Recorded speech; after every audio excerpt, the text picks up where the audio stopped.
आज की क्लास में सारे के सारे टॉपिक्स हमारे कवर हो जाएंगे।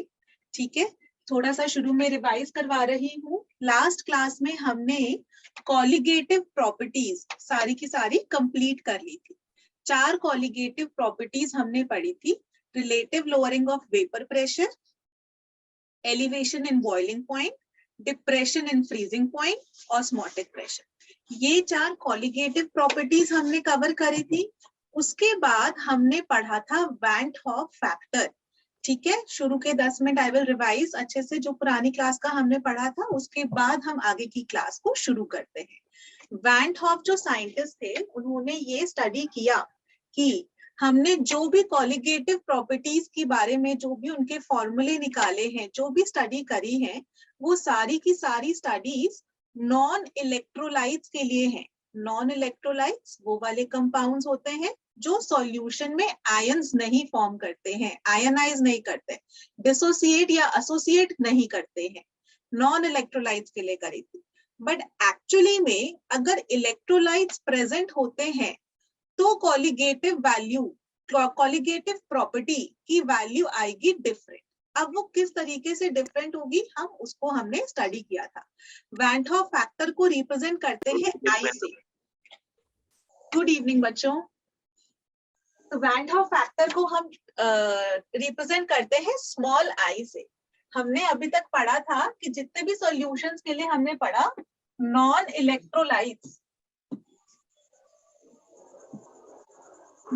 इलेक्ट्रोलाइट्स के लिए हमारी कॉलिगेटिव प्रॉपर्टीज वैलिड थी, वो फॉर्मूले बिल्कुल करेक्ट थे। बट अगर इलेक्ट्रोलाइट्स होंगे तो कॉलिगेटिव प्रॉपर्टीज की वैल्यू आएंगी डिफरेंट। ऐसा क्यों? क्योंकि कॉलिगेटिव प्रॉपर्टी डिपेंड करती है on the number of particles. Number of particles ज्यादा या कम होने से कॉलिगेटिव प्रॉपर्टी की वैल्यू चेंज हो जाएगी।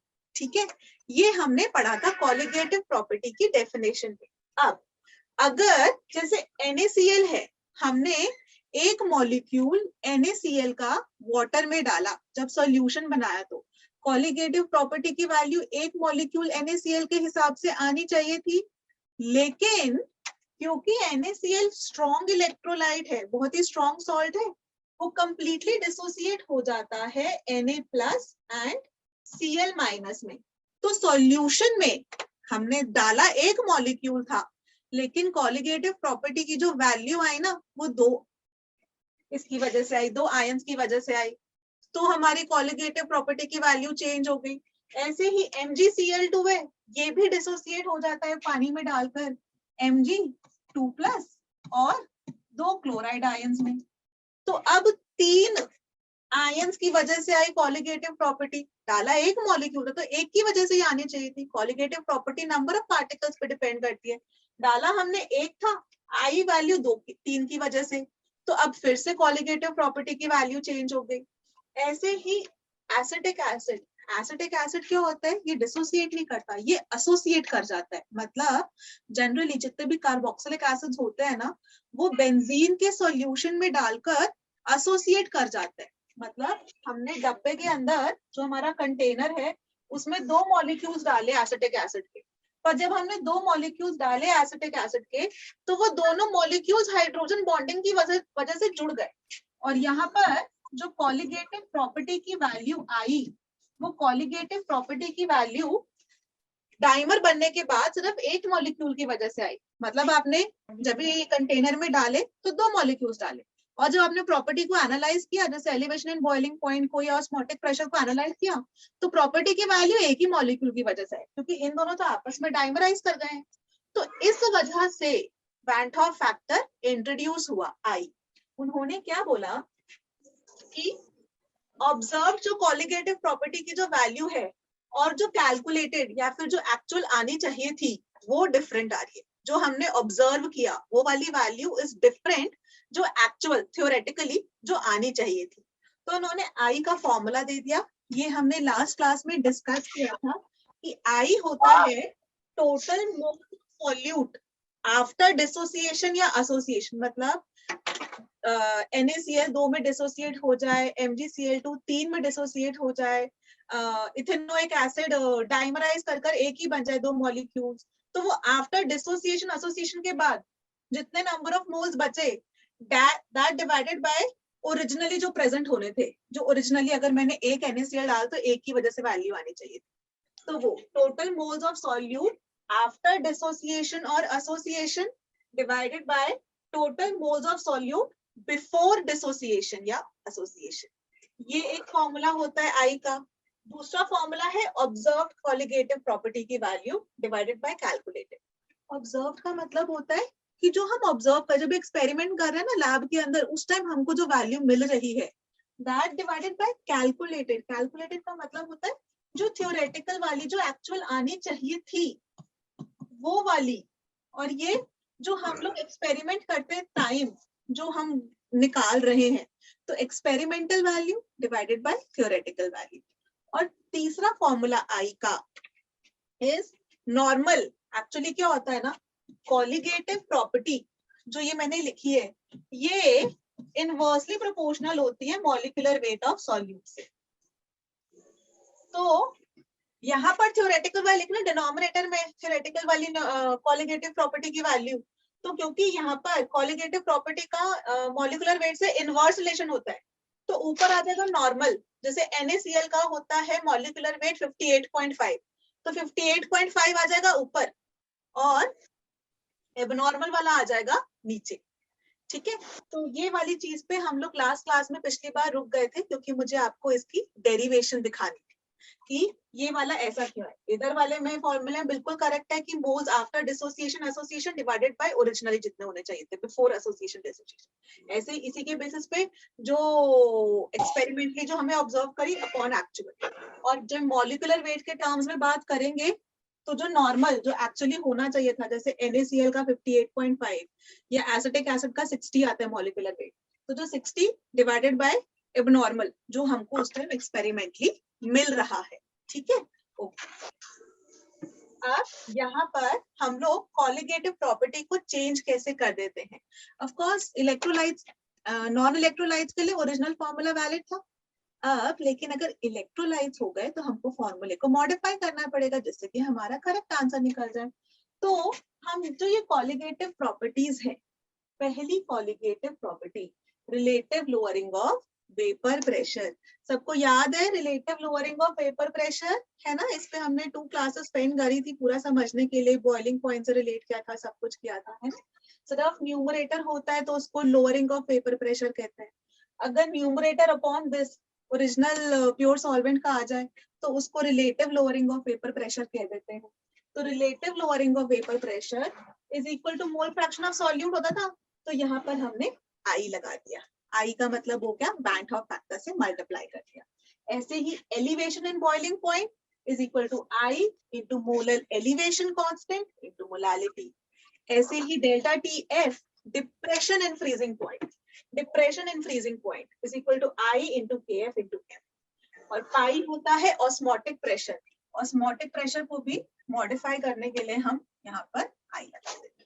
ठीक है, तो इस तरह से हम कॉलिगेटिव प्रॉपर्टीज को मॉडिफाई कर देते हैं उनके फॉर्मूले को। और आई होप आपको ये भी याद हो, जब भी हम ये लिखते हैं डेल्टा टीबी तब हम लिखते हैं elevation in boiling point. Elevation है ना, मतलब बढ़ रहा है, तो सॉल्यूशन माइनस ओरिजिनल वाला करना होता है। और डेल्टा टीएफ में डिप्रेशन है, मतलब सॉल्यूशन का घट रहा है, तो उस केस में टीएफ नॉट माइनस टीएफ करते हैं। ठीक है, ये वाली चीज को कंफ्यूज नहीं होना। एलिवेशन इन बॉइलिंग पॉइंट है, मतलब सॉल्यूशन का एलिवेट कर रहा है, तो टीबी माइनस टीबी नॉट करना है। और डिप्रेशन इन फ्रीजिंग पॉइंट है, यानी सॉल्यूशन का फ्रीजिंग पॉइंट कम हो गया, तो टीएफ नॉट माइनस टीएफ। इस तरह से हमने ये लास्ट क्लास में डिस्कस किया था। अब इसी के अंदर बच्चों हमने, मैं अभी जो लास्ट स्लाइड में कह रही थी कि जो कॉलिगेटिव प्रॉपर्टी होती है ना, उसका इनवर्स रिलेशन होता है किससे, मॉलिक्यूलर वेट ऑफ सॉल्यूट से। जो सॉल्यूट, जब हमने पानी के अंदर नमक डाला तो नमक मेरा सॉल्यूट हुआ है ना, तो इस केस में इलेक्ट्रोलाइट हो गया नमक, कि वो डिसोसिएट करेगा Na+ और Cl- में। तो उसके लिए बच्चों relative lowering of vapour pressure है। अभी यहाँ देखो, this is equal to I into X2। X2 क्या होता है, mole fraction of solute. I into x2 mole fraction of solute को आप ऐसे लिख सकते हो n2 upon n1 plus n2। और हम लोग ना जब ये कॉलिगेटिव प्रॉपर्टी को स्टडी करते हैं ना, तो आप मान के चलो कि बहुत डाइल्यूट सॉल्यूशंस है। डाइल्यूट सॉल्यूशन मतलब सॉल्यूट की क्वांटिटी बहुत कम हो गई और जो सॉल्वेंट है ना, पानी या जो भी सॉल्वेंट आप ले रहे हो, वो सॉल्वेंट बहुत ज्यादा है। ठीक है, तो डाइल्यूट सॉल्यूशंस के लिए हम लोग चेक करते हैं। तो I n2 upon n1 plus n2। ठीक है, अब देखो आपको इसी से आप देख सकते हो, अगर मैं डाइल्यूट सॉल्यूशंस कह रही हूँ, कई बार क्वेश्चंस ना न्यूमेरिकल सॉल्व करते हुए आप लोग ध्यान रखना, डाइल्यूट सॉल्यूशंस मान के चलना। और हमेशा ये वाली आप लगा सकते हो कि moles of solvent are much greater than moles of solute, क्योंकि डाइल्यूट है ना, पानी मतलब ज्यादा है या सॉल्वेंट मतलब ज्यादा है, तो हम लोग बोलते हैं सॉल्वेंट के मोल्स बहुत ज्यादा है सॉल्यूट के मोल्स के कंपैरिजन में। तो क्योंकि सॉल्वेंट के मोल्स बहुत ज्यादा है, तो आप n1 प्लस n2 को आप n1 ही लिख सकते हो। कैसे मानो कि सॉल्वेंट के मोल्स 1000 है और सॉल्यूट के मोल्स सिर्फ 5 है, तो 1000 प्लस 5 करोगे 1005 आएगा, वो लगभग लगभग तो 1000 ही है ना, तो हम इतना तो कैलकुलेशंस के अंदर एडजस्टमेंट्स मान लेते।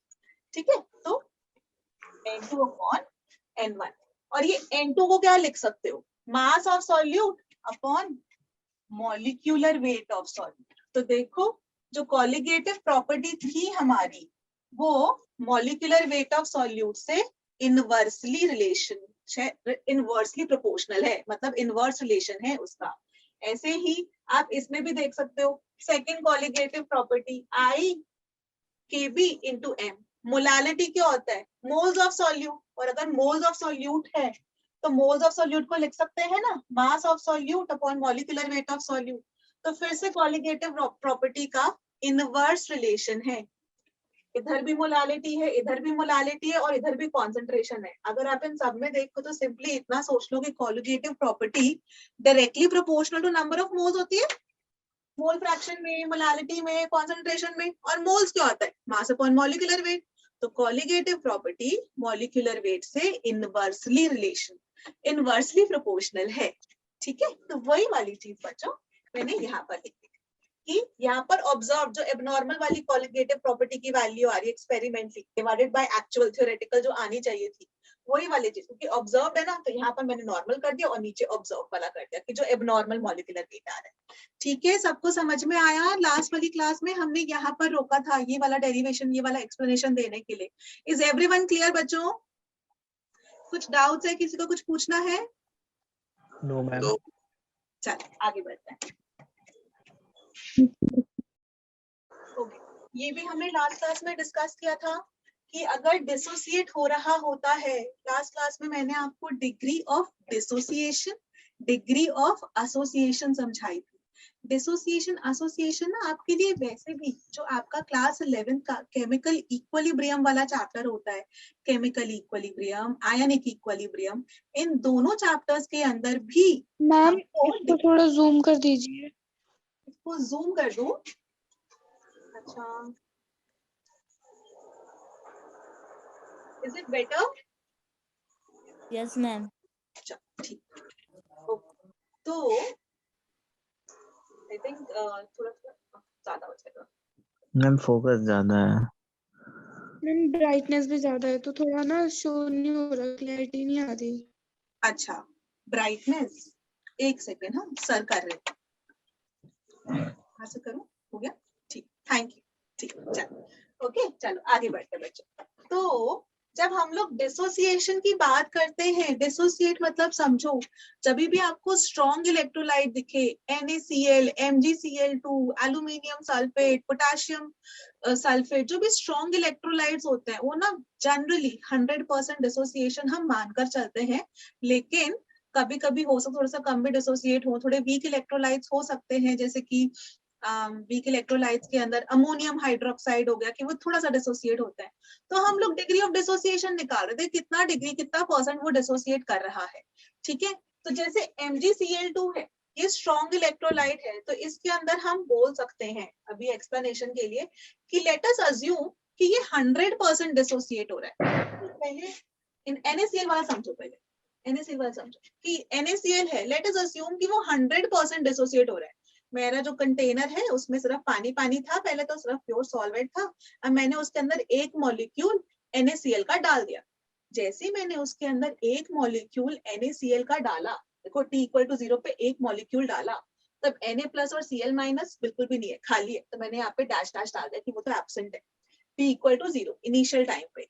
थोड़ी देर बाद मैंने क्या ऑब्जर्व किया कि NaCl तो खत्म हो गया, बिल्कुल भी नहीं बचा है, और एक सोडियम आयन बन गया और एक क्लोराइड आयन बन गया। ठीक है, तो इस केस में हम I कैसे लिखेंगे? I का फॉर्मूला था टोटल मोल्स आफ्टर डिसोसिएशन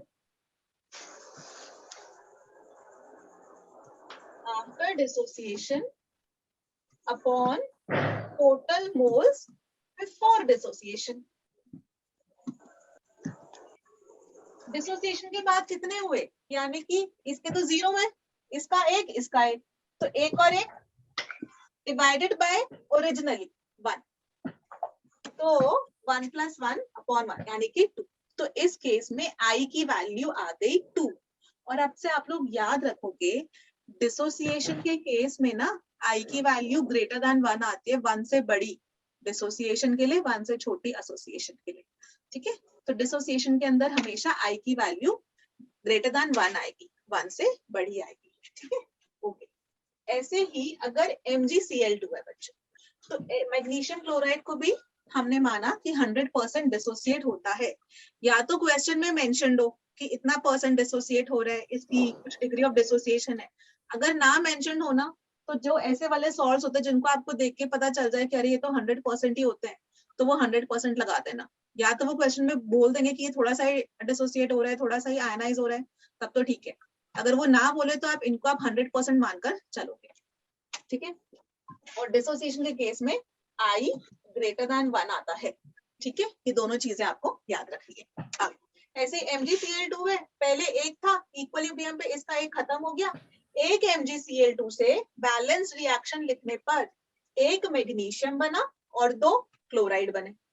ठीक है, तो अगर एक था शुरू में, ये तो एब्सेंट है, तो ये खत्म हो जाएगा थोड़ी देर बाद MgCl2, और हमको कंटेनर में 3 स्पीशीज मिलेंगी, 3 आयंस, एक मैग्नीशियम का आयन, 2 क्लोराइड के आयन, यानी 1 + 2 3 हो गया, डिवाइडेड बाय ओरिजिनली 1, तो I की वैल्यू आ गई 3। अब जल्दी से मुझे एल्यूमिनियम सल्फेट का बताओ खुद से करके, एल्यूमिनियम सल्फेट का क्या हो सकता है? एल्यूमिनियम सल्फेट मैम 5 सबकी आई, एल्यूमिनियम सल्फेट की 5। यहाँ मैंने आंसर लिख रखा है, बैलेंस केमिकल रिएक्शन लिखो सबसे पहले तो, कि वो किस तरह करके डिसोसिएट होता है। एक एल्यूमिनियम सल्फेट से 2 एल्यूमिनियम आयंस बनते हैं और 3 सल्फेट आयंस बनते हैं। ठीक है, चलो आगे बढ़ा जाए। आपको यहाँ पर क्लियरली दिख रहा होगा हर केस में I की वैल्यू ग्रेटर देन 1 आ रही है।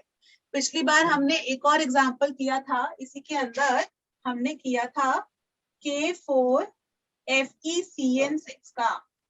कौन बताएगा कि इसके अंदर I की वैल्यू क्या होती है? K4FeCN6 4 I की वैल्यू कितनी होती है K4FeCN6 में? 5 वेरी गुड। ठीक है, तो ये था हमारा डिसोसिएशन। अब इसके अंदर ना थोड़ा सा मुझे बच्चे छोटा करना पड़ेगा। अब है डिग्री ऑफ डिसोसिएशन के लिए हमने जनरल फॉर्मूला निकाल दिया। यहाँ पर जब मैं जनरल फॉर्मूला निकाल रही हूँ ना, तो आपको ये वाला फॉर्मूला बच्चों याद रखना है, या तो याद कर लो या फिर इसको निकालने का तरीका याद कर लो। कोई ना कोई आपको एक चीज समझनी पड़ेगी। तरीका बहुत आसान है, आप एक बारी में समझ सकते हो। अगर कोई भी सॉल्ट है A, जिसके अंदर N एटम्स है, ओके, N सबस्क्रिप्ट में नीचे की तरफ, ठीक है, तो जिसके अंदर N एटम्स है, लेट्स से मैंने ओरिजिनली मान लिया कि इसके 1 मोल प्रेजेंट है, शुरुआत में इसका लेट्स से 1 मोल प्रेजेंट है, T = 0, और ये तो है ही नहीं। इक्विलिब्रियम पे थोड़ी देर बाद ये स्ट्रॉन्ग इलेक्ट्रोलाइट है, डिसोसिएट हो गया, तो ठीक है, लेकिन हमने तो डिग्री ऑफ डिसोसिएशन मानी है, और degree of dissociation is equal to alpha.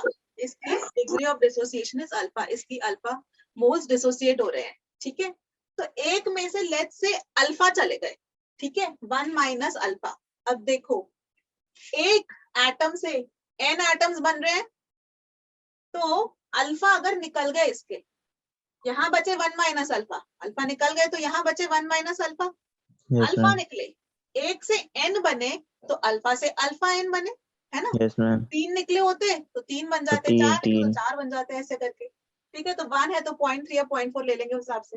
तो 1 माइनस अल्फा और n अल्फा।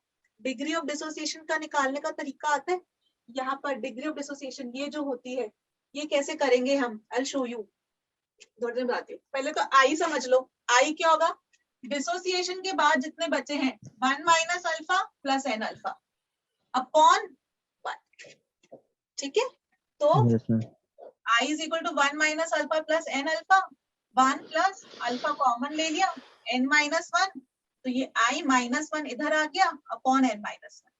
तो ये आ गया हमारा अल्फा का तरीका, अल्फा आप निकाल सकते हो इस केस में। और वैसे भी जब भी केमिकल इक्विलिब्रियम वाला चैप्टर करते हैं ना, केमिकल और आयनिक इक्विलिब्रियम वाला चैप्टर, उसमें बड़ा आसान है आपको। जैसे उसमें आई वगैरह नहीं होता है, उसमें तो सिंपली हम डिग्री ऑफ डिसोसिएशन इज 20%, 30% इस तरह करके बोलते हैं। तो ये जो अल्फा लिखा होता है ना, ये अल्फा जब भी डिग्री ऑफ डिसोसिएशन निकालनी होती है अपॉन ओरिजिनली जो 1 होता है, तो अल्फा आ गया डिग्री ऑफ डिसोसिएशन जो यहाँ लिखा था, ऐसे करके होता है, ठीक है। जब भी केमिकल इक्विलिब्रियम पढ़ेंगे तो और डिटेल में समझाऊंगी, लेकिन डिग्री ऑफ डिसोसिएशन अल्फा यहाँ पर ऐसे करके बताते हैं, डीओडी अल्फा है, डिग्री ऑफ डिसोसिएशन अल्फा, ठीक है। और जिसको हम यहाँ पर क्वालिटेटिव प्रॉपर्टीज के अंदर वैन हॉफ फैक्टर में रिलेट कर सकते हैं। ये हमने लास्ट क्लास में बच्चों कवर कर रखा है। आगे बढ़ूं क्विकली, सबने नोट डाउन कर लिया? Yes, ma'am. Yes, ma'am. ऐसे ही एसोसिएशन भी होती है। कैसे एसोसिएशन होती है, एक कंटेनर है जिसके अंदर बेंजीन मेरा सॉल्वेंट है, मैंने 2 मॉलिक्यूल्स डाले एसिटिक एसिड के, एसिटिक एसिड के 2 मॉलिक्यूल्स डाले, पर 2 मॉलिक्यूल्स एसिटिक एसिड के डालने के बाद मैंने जब कॉलिगेटिव प्रॉपर्टी की वैल्यू चेक करी या हाथ डालकर निकालने की कोशिश करी कितने मॉलिक्यूल्स हैं, तो मेरे हाथ में एक ही आया, 2 डाले थे एक ही आ रहा है, एक ही मॉलिक्यूल की वजह से प्रॉपर्टी की वैल्यू आ रही है। ये कैसे हो गया? तो वो इसलिए हो गया क्योंकि एसिटिक एसिड डाइमराइज कर जाते हैं। डाइमराइज मतलब 2 मॉलिक्यूल्स आपस में जुड़ जाते हैं। कैसे जुड़ गए थे? हाइड्रोजन बॉन्डिंग से जुड़ गए। आई डोंट नो ये नजर आ रहा है कि नहीं आ रहा। ये एक एसिटिक एसिड का मॉलिक्यूल है और Yes, ma'am. ये दूसरा एसिटिक एसिड का मॉलिक्यूल है। मैंने कहा था Yes, ma'am. हाइड्रोजन बॉन्डिंग मतलब फोन, जहां पर हाइड्रोजन, फ्लोरीन, ऑक्सीजन, नाइट्रोजन तीनों इलेक्ट्रोनेगेटिव है जिनका साइज बहुत छोटा है। तो जब भी वो हाइड्रोजन ऑक्सीजन से बॉन्डेड हो या फ्लोरीन या नाइट्रोजन से बॉन्डेड हो, तो वो हाइड्रोजन बॉन्डिंग शो कर रहे हैं। 2 मॉलिक्यूल्स के बीच में हो रही है, इसलिए बोलेंगे इंटरमॉलिक्यूलर हाइड्रोजन बॉन्डिंग, क्योंकि 2 अलग अलग मॉलिक्यूल्स हैं उनके बीच में हो रही है, तो हम बोलते हैं इंटरमॉलिक्यूलर। कभी कभी होती है एक ही मॉलिक्यूल के अंदर ही अलग अलग एटम्स के बीच हाइड्रोजन बॉन्डिंग हो रही होती है, एक ही मॉलिक्यूल के बीच में, तब हम बोलते हैं इंट्रामॉलिक्यूलर। ये है 2 मॉलिक्यूल्स के बीच में, तो इंटरमॉलिक्यूलर, एक ही मॉलिक्यूल के अंदर हाइड्रोजन बॉन्डिंग होती है तो इंट्रा। जैसे अगर आप जिस स्कूल में हो, आप ही के स्कूल के बच्चों का कंपटीशन हो रहा है आपस में, तो इंट्रा स्कूल कंपटीशन। और जब आपके स्कूल का दूसरे स्कूल के बच्चों से कंपटीशन हो रहा है, तो 2 स्कूल हो गए, 2 मॉलिक्यूल्स हो गए, तो inter school competition, intermolecular hydrogen bonding, ठीक है। तो यहाँ पर इंटरमॉलिक्यूलर हाइड्रोजन बॉन्डिंग हुई, 2 मॉलिक्यूल्स जुड़ गए, तो एसिटिक एसिड जुड़ गया, 2 मॉलिक्यूल जुड़कर एक डाइमर बना लिए। तो शुरू में T = 0 पे ये बिल्कुल भी नहीं था, सिर्फ एसिटिक एसिड ही प्रेजेंट था। थोड़ी देर बाद ये खत्म हो गया और एक ही बचा, तो I की वैल्यू क्या होगी? आफ्टर एसोसिएशन 1 अपॉन ओरिजिनली 2, तो I = 1/2। क्लियर सबको? तो इधर हम पढ़ते हैं डिग्री ऑफ एसोसिएशन। यहाँ पर एसोसिएशन हो रही है, 2 मॉलिक्यूल्स जुड़े तो उनको डाइमराइज बोल दिया। ऐसे ही अगर 3 मॉलिक्यूल्स जुड़े होते तो उनको हम ट्राइमराइज कह देते। लेट्स से 3 मॉलिक्यूल्स जुड़कर A3 बना लिया। शुरू में 3 लिए, यहाँ पर एक भी नहीं है और ये खत्म हो गया, यहाँ पर सिर्फ एक ही बचा। तो I कितना हो गया? After association 1 divided by before association 3, तो I हो गया 1/3। इसको और बड़ा कर दूं? I hope it's visible now, है ना?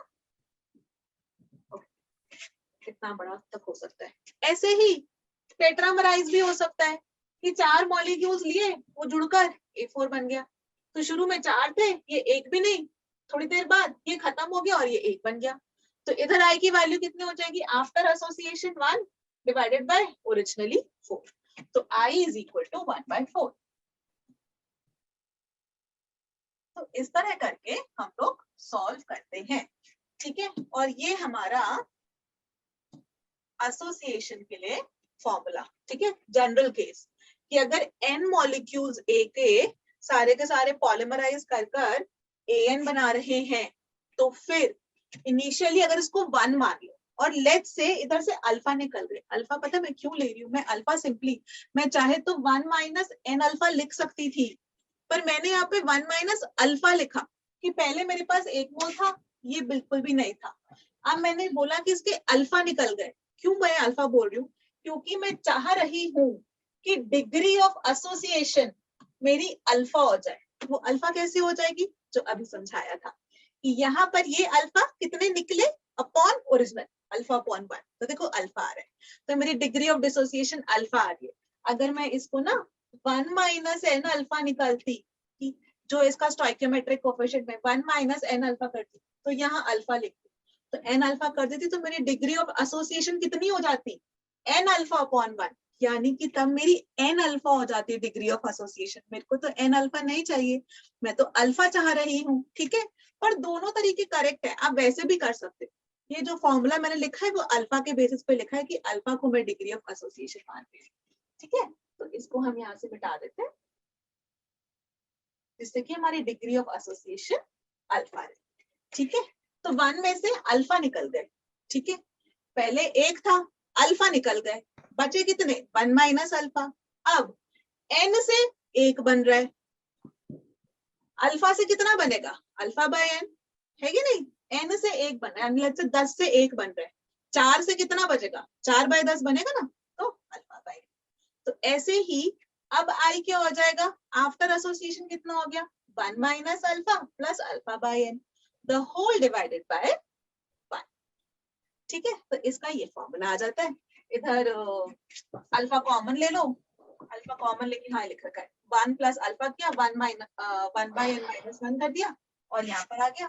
तो ये हमारा फॉर्मूला बन गया, जिसको आप लोग याद कर लोगे। याद ना रहे, मुझे भी याद नहीं रहती हैं चीजें, बहुत सारी चीजें ये मुश्किल हो जाते हैं, तो आप लोग डिराइव करना सीखें। डिराइव करना सीख जाओगे तो याद करने की जरूरत नहीं है, लॉजिकली आप लोग चल सकते हो और आपके करेक्ट आंसर्स आ जाएंगे, ठीक है। आगे बढ़ा जाए बच्चों।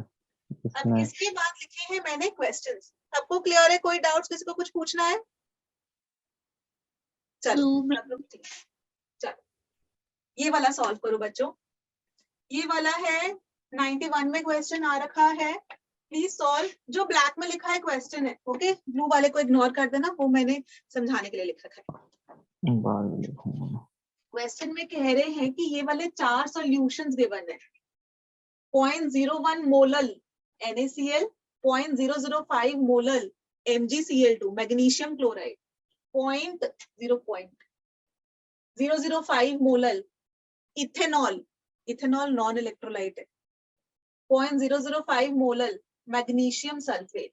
आपको बताना है इन चारों सॉल्यूशंस में फ्रीजिंग पॉइंट मिनिमम किसका होगा, मिनिमम फ्रीजिंग पॉइंट किसका होगा।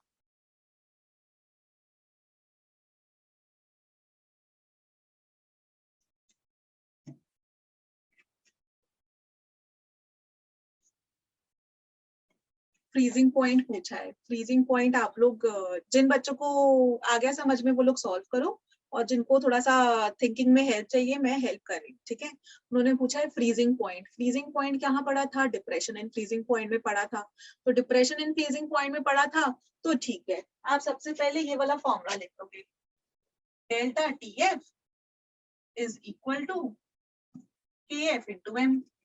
बहुत अच्छी बात है।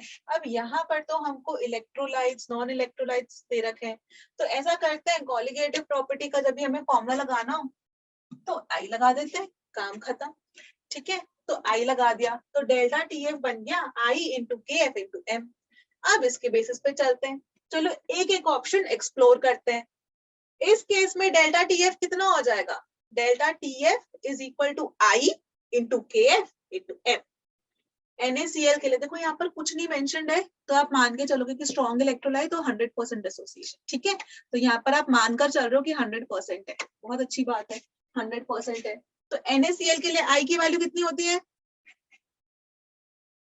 सो गए? आई की वैल्यू कितनी होती है NaCl के लिए? 2, ठीक है। तो 0.01 इंटू 2 आई into K F into M है ना। तो देखो NaCl के लिए बच्चों अगर मैं लिखना चाहूं NaCl के लिए डेल्टा टीएफ कितना हो जाएगा? आई की value 2 into K F into M, molal कितना है? 0.01 मोलल।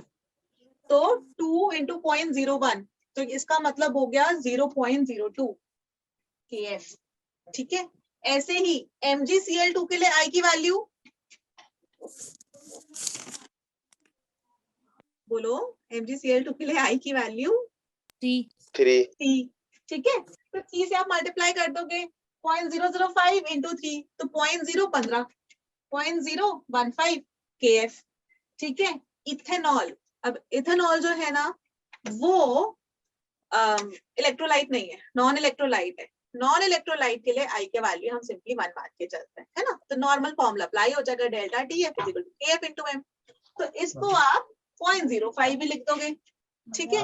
और MgSO4 में फिर से आई की वैल्यू 2, तो 2 इंटू 0.005, तो 0.010, ठीक है। तो ये आ गए हमारे सारे के सारे रिलेशंस। अब देखो डेल्टा टीएफ इस नंबर पे और केएफ पे डिपेंड कर रहा है, क्योंकि आपको क्वेश्चन में मेंशन नहीं किया गया, तो हम लोग ये मानकर चलते हैं कि सॉल्यूशन हमारा वाटर में ही है, ठीक है। वाटर यूनिवर्सल सॉल्वेंट है, वाटर के लिए आप मानकर चलो। और अगर वाटर हमारा यूनिवर्सल सॉल्वेंट है तो एक पर्टिकुलर सॉल्वेंट के लिए केएफ की वैल्यू फिक्स्ड होती है at a particular temperature, okay. तो यहाँ पे टेम्परेचर भी नहीं मेंशन्ड है कुछ, तो हम लोग मान के चलेंगे कि वाटर के लिए है और वाटर का केएफ इज फिक्स्ड, तो हमें केएफ की चिंता करने की जरूरत नहीं है, क्योंकि हर केस में केएफ केएफ केएफ केएफ ही लिखा है। अब हम अगर यहाँ पर पूछ लें कि बताओ डेल्टा टीएफ की value depression and freezing point किसके लिए मैक्सिमम है? Depression and freezing point. तो आपको बता दोगे डिप्रेशन एंड फ्रीजिंग पॉइंट किसके लिए मैक्सिमम है? जिसके लिए डेल्टा टीएफ की वैल्यू मैक्सिमम है कि नहीं? Right, delta TF depression and freezing point किसका मैक्सिमम होगा? जिसके अंदर डेल्टा टीएफ मैक्सिमम होगा। डेल्टा टीएफ मैक्सिमम किसमें है? ये वाले के अंदर नहीं, ये वाला सबसे बड़ा है, तो इसमें तो डिप्रेशन एंड फ्रीजिंग पॉइंट सबसे मैक्सिमम है, राइट। सबको समझ में आया वाली चीज? Yes ma'am. अब आप लोग क्वेश्चन की लैंग्वेज देखोगे, क्वेश्चन में उन्होंने पूछा क्या है। देखो ये ट्रिक क्वेश्चन है, उन्होंने डिप्रेशन एंड फ्रीजिंग पॉइंट नहीं पूछा, डेल्टा टीएफ नहीं पूछा। डेल्टा टीएफ तो मैक्सिमम है NaCl का, तो आप NaCl टिक कर दोगे। अगर वो पूछे डिप्रेशन एंड फ्रीजिंग पॉइंट, उन्होंने क्या पूछ लिया? उन्होंने पूछा किसका फ्रीजिंग पॉइंट मिनिमम है। Freezing point minimum, delta TF का फॉर्मूला क्या होता है? ये delta TF is equal to TF naught minus TF. Freezing point किसका मिनिमम होगा? फ्रीजिंग पॉइंट यानी इसकी वैल्यू, हाँ इसकी वैल्यू मिनिमम आनी चाहिए। ये दिस माइनस दिस की वैल्यू मिनिमम आनी चाहिए। टीएफ नॉट तो फिक्स्ड है, पानी का फ्रीजिंग पॉइंट क्या होता है? 0 डिग्री सेल्सियस, वो तो फिक्स्ड है। अब इसकी वैल्यू मिनिमम कब आएगी? डेल्टा टीएफ, सॉरी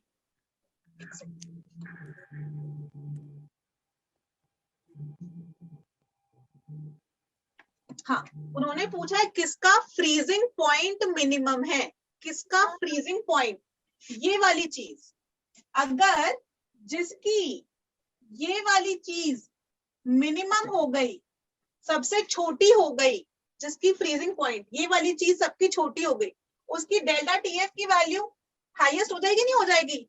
मैं टीएफ 0 में से 1 सब्ट्रैक्ट करूं या 0 में से 100 सब्ट्रैक्ट करूं, तो अगर मैं जिसके अंदर सबसे छोटा वाला सब्ट्रैक्ट कर लूंगी तो डेल्टा टीएफ की वैल्यू मैक्सिमम हो जाएगी ना। तो मिनिमम फ्रीजिंग पॉइंट कौन सा हो गया? सबको समझ में आया? क्वेश्चन की लैंग्वेज देखकर आप कैसे जज करोगे उसने क्या पूछा है क्वेश्चन के Yes, ma'am. अकॉर्डिंग? ठीक है, आगे बढ़ा जाए। सबको क्लियर है? रिपीट करूं?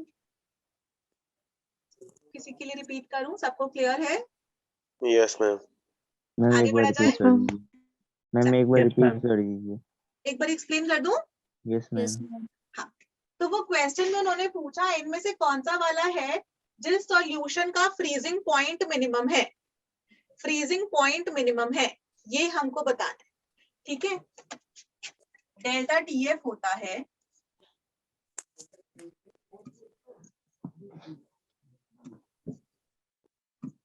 ठीक है, ये हमारा फॉर्मूला है डिप्रेशन एंड फ्रीजिंग पॉइंट का।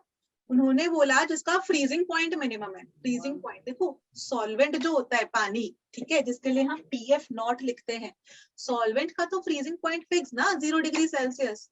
जब हम सॉल्यूशन की बात कर रहे हैं, जब हम सॉल्यूशन की बात करते हैं, सॉल्यूशन का तो फ्रीजिंग पॉइंट चेंज हो रहा है।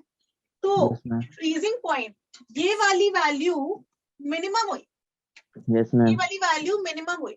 अभी आप इसमें से जो है इसको टीएफ नॉट को लेट्स से 10 मान लिया, टीएफ नॉट को मैंने 10 मान लिया। अब 10 में से अगर मैं 1 सब्ट्रैक्ट करूं या 10 में से मैं 8 सब्ट्रैक्ट करूं, 10 में से जब भी 1 सब्ट्रैक्ट करूंगी तो 9 होगा, 10 में से जब भी 8 सब्ट्रैक्ट करूंगी तो 2 होगा। ठीक है ना? अगर मैं कम वाला सब्ट्रैक्ट कर रही हूँ तो ये बड़ा आ रहा है डेल्टा टीएफ, अगर मैं बड़ा नंबर सब्ट्रैक्ट कर रही हूँ तो डेल्टा टीएफ छोटा आ रहा है। ये चीज समझ में आई? Yes ma'am. यस हाँ। मैम। तो अगर मैं बोल रही हूँ कि कम सब्ट्रैक्ट करना है, छोटा वाला सब्ट्रैक्ट करना है मिनिमम, क्योंकि मुझे टीएफ मिनिमम चाहिए, तो अगर मुझे मिनिमम चाहिए तो डेल्टा टीएफ की वैल्यू मैक्सिमम हो गई ना? Yes ma'am. डेल्टा टीएफ की वैल्यू मैक्सिमम किधर हुई? किसमें डेल्टा टीएफ मैक्सिमम है? इस वाले केस में, यहाँ पर।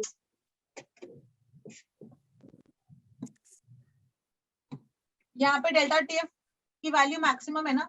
क्यों मैक्सिमम है? देखो यहाँ 0.02 है, यहाँ 0.01, 0.00, 0.01, 0.02 ये वाला मैक्सिमम हुआ। सबको चमका? Clear? Yes ma'am. Yes ma'am. Yes इसी के लिए रिपीट करूं, ये चीज थोड़ी सी समझने वाली है। सो आई वो मतलब अगर आप लोग को टाइम लेना तो आई अंडरस्टैंड। ठीक है, अगर यस कोई मैम। भी हेजिटेट मत करना, दोबारा से बता देना कि एक बार भी फिर से एक्सप्लेन कर दो तो आई विल एक्सप्लेन। ठीक है, ओके मैम। चलो आगे बढ़ रही हूँ आप। हाँ ठीक है, सोल्यूशन को मत देखना, आप लोग पहले यहाँ देखो। ये 2014 का क्वेश्चन है, 2014 में आ रखा है। अगर हमारे पास 1 2 3 4 ये चारों ऑप्शंस दे रखी है आपको, इन सब का 0.1 मोलर सॉल्यूशन दिया है, इन सब का 0.1 मोलर सॉल्यूशन दिया है। आपको बताना है which will exhibit largest freezing point depression. लो इन्होंने तो डायरेक्टली पूछ लिया कि depression and freezing point delta TF किसके लिए मैक्सिमम हो गए, तो डायरेक्टली उन्होंने पूछ लिया। देखो कितना सिंपल क्वेश्चन आ रहा है Option B. 2014 में, और ऐसे ही क्वेश्चंस आते हैं इस टॉपिक पे। कितना आसान है, जल्दी से पेन पेपर पे सॉल्व करो, फिर बताओ आंसर। यहाँ पे मत देखना, चलो बताओ।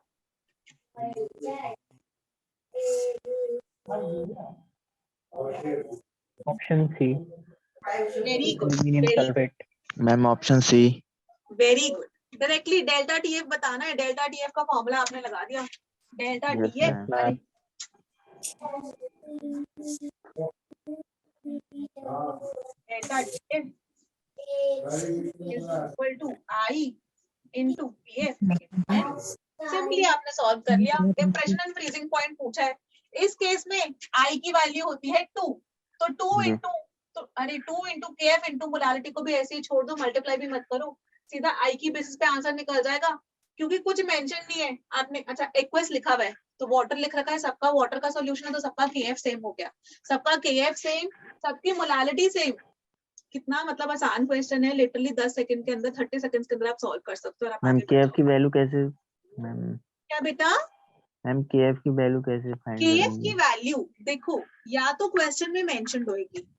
अब जैसे Yes, ये ma'am. वाला क्वेश्चन है इसमें मेंशन नहीं है केएफ की वैल्यू, तो क्योंकि यहाँ पर वाटर है, एक्वस लिखा ना, सबका एक्वस सॉल्यूशन, तो क्योंकि यहाँ पे Yes, वाटर ma'am. है इसका मतलब तो सबके लिए केएफ सेम हो गया। ठीक है ना? Yes ma'am. Yes ma'am. तो इसलिए हमको KF को भी आप इग्नोर कर सकते हो सॉल्व करने के लिए। वैसे KF की वैल्यू फिक्स्ड होती है for a solvent at a particular temperature, लेकिन यहाँ पर सभी वाटर में ही है, हमें कोई फर्क ही नहीं पड़ता है, सबके लिए KF सेम है। टेम्परेचर भी नहीं मेंशन है तो हम लोग उसको डायरेक्टली इसी तरह सॉल्व करेंगे, ठीक है। तो यहाँ पर KCl के लिए I2, तो 2 into KF into मोलालिटी, ये ग्लूकोज C6H12O6 ग्लूकोज आ गया, ग्लूकोज नॉन इलेक्ट्रोलाइट। तो यहाँ पे तो फॉर्मूला यही लगेगा, delta TF into KF into M, या फिर I को 1 मान लो तुम, ठीक है। तो ये हो गया 1 into KF into सेम। यहाँ पर एल्यूमिनियम सल्फेट के लिए हमने निकाला था I की वैल्यू 5, है ना। Yes ma'am. 2 एल्यूमिनियम के और 3 सल्फेट के I की वैल्यू 5, तो 5 into KF into वो। और पोटेशियम सल्फेट के I की वैल्यू हो जाएगी 2 पोटेशियम और 1 सल्फेट, 3, यस मैम। ठीक है। तो ये Yes, आ गया। अब इसमें देख लो तो पूछा directly freezing point depression, directly delta DF बताओ। तो डेल्टा DF किसका ज्यादा होगा, जिसका I ज्यादा है, I इंटू, क्योंकि ये भी सेम है ये भी सेम है, सिर्फ I पे डिपेंड कर रहा है। I किसका ज्यादा है, इसका ज्यादा एल्यूमिनियम सल्फेट का 5 है, एल्युमिनियम सल्फेट। इसका 2, इसका ऐसे मान लेते हैं, हमें तो फॉर्मूला नहीं अप्लाई करते, इधर 5 इधर 3, तो जिसमें I ज्यादा उसमें डिप्रेशन इन फ्रीजिंग पॉइंट ज्यादा। सबको क्लियर? Yes ma'am. अब देखो पुराने वाले क्वेश्चन में उन्होंने मिनिमम फ्रीजिंग पॉइंट पूछा था, तब आपने ये लॉजिक अप्लाई किया। यहाँ पर उन्होंने लार्जेस्ट फ्रीजिंग पॉइंट डिप्रेशन पूछा, तो यहाँ इन्होंने ये अप्लाई किया, ठीक है। सबको समझ में आया? आगे बढ़ रही हूँ मैं अब। एक अब जो है ये वाला क्वेश्चन, ट्रिक क्वेश्चन। ट्रिक कैसे, मतलब कि इसमें थोड़ा सा ज्यादा दिमाग लगाना है, जेई लेवल मतलब अच्छे लेवल का जेई का क्वेश्चन, ठीक है। और इसके अंदर मल्टीपल आंसर्स करेक्ट हैं, सिर्फ एक सिंगल करेक्ट नहीं है, मल्टीपल आंसर्स करेक्ट हैं। एक बार सॉल्व करो। अब उन्होंने बोल दिया XYZ 3 सॉल्यूशंस है, एक्वस है। अच्छा एक्वस है तो इसका मतलब KF KB सेम हो गए हमारे, ठीक है, क्योंकि पानी ले गया सॉल्वेंट, पानी के लिए KF KB बराबर होता है, तो उनके लिए KF KB हमारा सेम हो गया। अब वो क्या कह रहे हैं, X Y और Z की ना I की वैल्यूज दे रखी है। I की वैल्यूज क्या दे रखी है, 1.8, 0.8 एंड 2.5। ये लिख देती हूँ, यहाँ X की है, ये Y की है, ये Z की है, ठीक है। उन्होंने बोला कि अब आप बताओ करेक्ट ऑप्शन, उन्होंने जो करेक्ट ऑप्शन इनमें से चूज करने हैं, कौन सी करेक्ट है कौन सी रॉन्ग है वो चूज करनी है उन्होंने। बच्चों देखो क्वेश्चन में क्या लिख रखा है, बॉइलिंग पॉइंट पूछा है, depression elevation in boiling point नहीं पूछा है, फ्रीजिंग पॉइंट पूछा है, डिप्रेशन इन फ्रीजिंग पॉइंट नहीं पूछा है, ऑस्मोटिक प्रेशर ओपी लिख दिया मैंने यहाँ पर, और ये वेपर प्रेशर, ठीक है। अब एक बार थोड़ा सा दिमाग लगाओ, ठीक है। आई को एक ऑर्डर में अरेंज कर लो, आई जेड का सबसे बड़ा है, फिर एक्स का, फिर वाई का, ठीक है। देखो जेड आई जो है जेड और एक्स का बड़ा है, 1 से बड़ा है, डिसोसिएशन हो रही है इसका मतलब। वाई का आई छोटा है तो इसका मतलब एसोसिएशन हो रही है, लेस देन 1 है ना, greater than 1 dissociation, less than 1 association. देखकर क्वेश्चन को एनालाइज करना सीखा करो, एक एक शब्द एक एक लाइन इंपॉर्टेंट होती है क्वेश्चन, ठीक है। तो मैंने आई का एक ऑर्डर लिख लिया कि जेड का सबसे बड़ा, फिर एक्स का, फिर वाई का, आई का order Z greater than X greater than Y.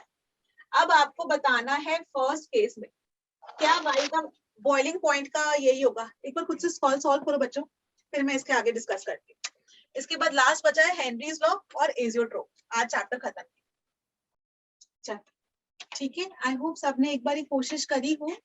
मैं स्टार्ट करूं सॉल्व करना बच्चों? Yes ma'am. Okay let's start, ठीक है। चलो सबसे पहले उन्होंने पूछा बॉइलिंग पॉइंट का ऑर्डर बताओ कि करेक्ट है क्या है, तो हम लोग ऐसा था अपने मन से सॉल्व ही कर रहे थे पूरा का पूरा, क्या बॉइलिंग पॉइंट का ऑर्डर निकलेगा, ठीक है। बॉइलिंग पॉइंट हम लोग को तो फॉर्मूला एक ही पता है, elevation and boiling point delta TB, और एलिवेशन है इसका मतलब सॉल्यूशन का ज्यादा है, तो आप टीबी माइनस टीबी नॉट लिखोगे, ठीक है ना। अगर फ्रीजिंग पॉइंट बोला तो ये फॉर्मूला लग जाता, मतलब सॉल्यूशन माइनस सॉल्वेंट करता है, क्योंकि एलिवेशन हो ना सॉल्यूशन के लिए हम बोलेंगे एलिवेशन, तो TB minus TB naught is equal to I into KB into M. अब एक्वस सॉल्यूशन है सबका केबी सेम, मोलालिटी सबकी मेंशन है, मान के चल रहा है कि मोलालिटी को आपको इग्नोर करना है, आपको यानी आई के बेस पे सॉल्व करना है, आई ही दिया है क्वेश्चन में। अब देखो बॉइलिंग पॉइंट ज्यादा होना चाहिए, बॉइलिंग पॉइंट सॉल्यूशन का ज्यादा होना चाहिए, यानी कि ये वाली वैल्यू ज्यादा हो। बॉइलिंग पॉइंट किसका ज्यादा होगा? देखो टीबी नॉट तो सबका फिक्स्ड है, पानी का बॉइलिंग पॉइंट 100 डिग्री सेल्सियस होता है, ये तो हम सबको पता है, बचपन से पढ़ते आ रहे हैं कि water boils at 100 degree Celsius, 100 पे वो लिक्विड से स्टीम बनना शुरू हो रहा है, तो ये तो फिक्स्ड है 100। हमको बोलना टीबी बताना है किसका बड़ा है, ये कितना बड़ा होगा वो डिपेंड करेगा आई पे, जिसका आई सबसे बड़ा उसका टीबी सबसे बड़ा, है कि नहीं? अगर मैं Yes, 200 में ma'am. से 100 माइनस करूं, 400 में से 100 माइनस करूं और 600 में से 100 माइनस करूं, तो जिसका आई बड़ा होगा उसका ये ओवरऑल एक्सप्रेशन बड़ा आएगा ना, Yes, ma'am. इसका मतलब टीबी बड़ा हो गया। तो फिर किसका आई बड़ा है? आई का ऑर्डर क्या है? z greater than x greater than y। तो बॉइलिंग पॉइंट का ऑर्डर क्या हो जाएगा? बॉइलिंग पॉइंट का ऑर्डर भी यही हो जाएगा, यानी बॉइलिंग पॉइंट का ऑर्डर हो गया z greater than x greater than y, z greater than x greater than y। तो इसका मतलब ये वाला ऑप्शन इज करेक्ट। ये चीज समझ में आई? Yes, ma'am. जिसका आई ज्यादा उसका बॉइलिंग पॉइंट ज्यादा, ठीक है? जिसका आई ज्यादा उस सॉल्यूशन का बॉइलिंग पॉइंट ज्यादा। ज़्यादा. अब फ्रीजिंग पॉइंट में देखो, नेक्स्ट उन्होंने फ्रीजिंग पॉइंट दिया है, तो TF नॉट माइनस TF। अब हमें क्या पूछा है? फ्रीजिंग पॉइंट के ऑर्डर में अरेंज करना है। अब यहाँ पर देखो, ये वाला वैल्यू इज फिक्स्ड, वाटर का फ्रीजिंग पॉइंट तो फिक्स्ड होता है 0 डिग्री सेल्सियस, वो तो फिक्स्ड है। जिसका आई ज्यादा होगा उसका TF कम नहीं हो जाएगा, Yes, ma'am. है ना? जिसका आई ज्यादा उसका TF कम हो जाएगा ना, क्योंकि इसमें से ये हम सब्ट्रैक्ट कर रहे हैं। ये चीज Yes, समझ में ma'am. आई? Yes, ma'am. Ma'am. तो फिर किसका आई, इधर आई का ऑर्डर लिख लो। आई का ऑर्डर तो ये है z greater than x greater than y। तो हम लोग ऐसा करते हैं, फ्रीजिंग पॉइंट का ऑर्डर लिख लेते हैं। फ्रीजिंग पॉइंट का ऑर्डर क्या हो जाएगा? z less than x less than y, z less than x less than y। तो ये भी करेक्ट है। क्या ये सब Correct. क्लियर हुआ? Repeat Yes. करूं? No, ma'am. मैम आ गया समझ में. कोई है जिसके लिए रिपीट करूं बच्चों, कि आगे बढ़ा जाए? आ गया समझ में, आ गया. चलो गुड, फिर आगे बढ़ते हैं, ठीक है? Okay, osmotic pressure.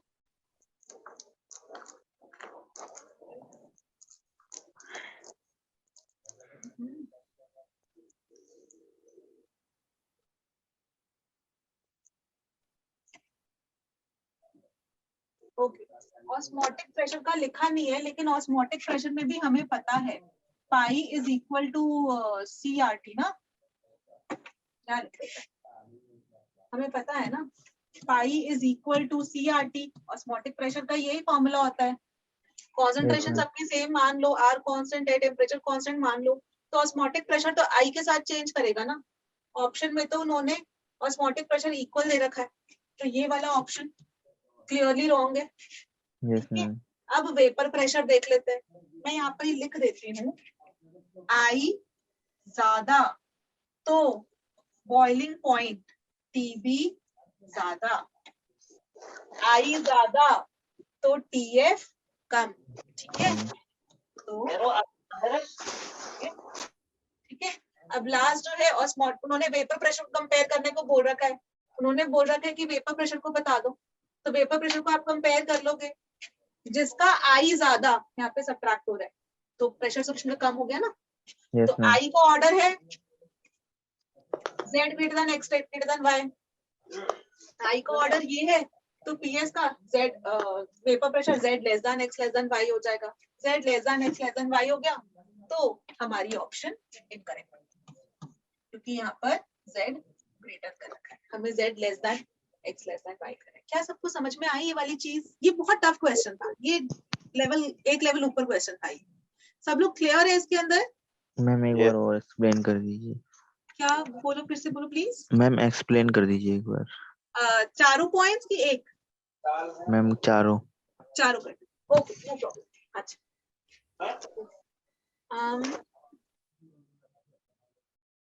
थोड़ी सी यहाँ पर ये मैं यहाँ कर देती हूँ।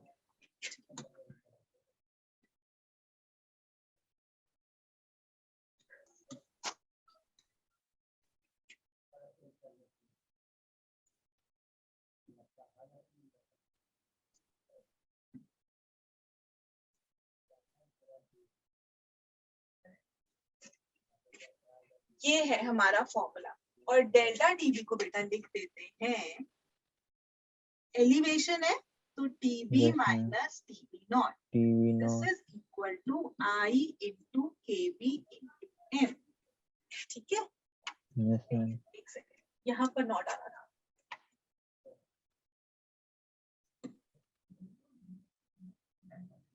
ठीक है, ये हमारा फॉर्मूला है, delta TB is equal to elevation in boiling point, TB minus TB naught is equal to I into KB into M.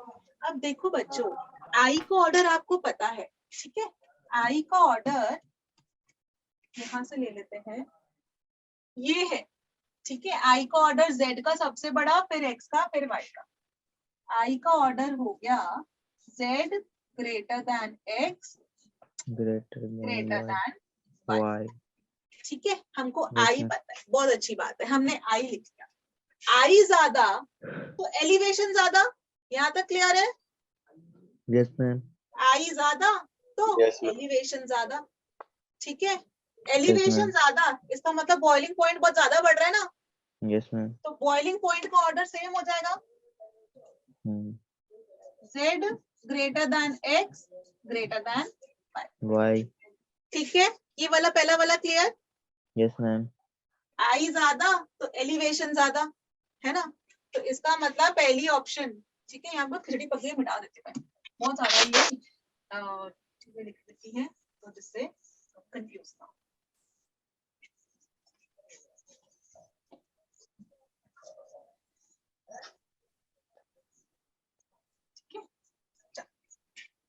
ठीक है, तो फिर आई ज्यादा तो कहाँ गया गिरा, आई ज्यादा तो डेल्टा टीबी ज्यादा, डेल्टा टीबी ज्यादा इसका मतलब ये टीबी काफी बड़ा होगा, क्योंकि इतने में से इतना सबट्रैक्ट कर रही हूँ, टीबी ज्यादा, Yes, ma'am. तो फिर जो आई का ऑर्डर है वही बॉइलिंग पॉइंट का भी ऑर्डर हो गया, तो बॉइलिंग पॉइंट का order z greater than x greater than y है, z greater than x greater than y, तो इसका मतलब पहला वाला तो करेक्ट है, ठीक है। Yes, elevation in boiling point है, बॉइलिंग पॉइंट उतना ज्यादा होगा, जितना ज्यादा आई उतना ज्यादा बॉइलिंग पॉइंट, ठीक है। Yes, ma'am. नेक्स्ट, अब ऐसे ही फ्रीजिंग पॉइंट की बात करते हैं, तो